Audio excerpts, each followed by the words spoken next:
сега на всеки ъгъл само наркотици. Всеки обикаля с ножка и качулка. Ченгетата нощем движат с патрулка. Правят се, че са от добрите, но всъщност замазват очите.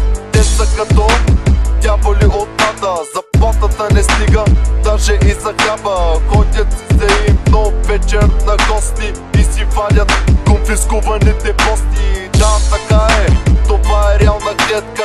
Ние сме като гълъби в клетка на тъпите ченгета. Даже не им пука, изкарват ни, че ние сме бобука. По-добре да сме улични газета, да си джиткаме и продаваме масета. Не мечтаех за това от живота, всеки гледа само да открадне оборота.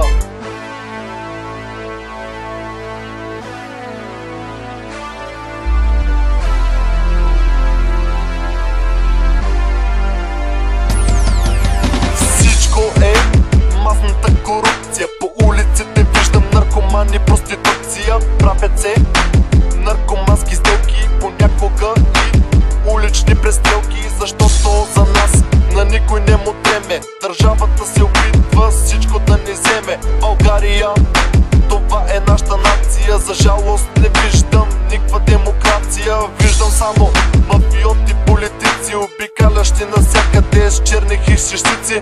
Други път с мерцедеси, в които се движат кварталните принцеси. Управляват ни някакви камени, хейтери, може би и олигофрени. Ограбват ни, взимат ни парите, лъжат ни даже и по новините. Ние обичаме Бог и Бог обича нас. Тук всеки втори е облечен в Адидас. Някои карат лада, други кюседмици, а на мене се опитват да ми сложат белезници. Тук има само два отбора, или си от добрите, или в затвора. Правителството шмърка си ампетките, а мене искат да ме тикнат за трешетките.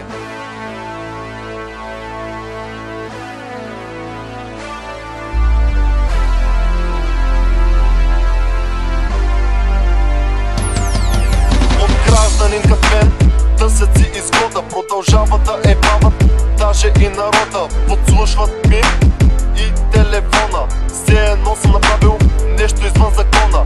Правя тази песен за мене, не за вас, и ще ви споделя, че съм от Бургас. В днешно време вече всеки бабка и народа иска на политиците оставка. Това е за нас Бургас от трите ленти. Не очакваме даже аплодисменти, където и да си.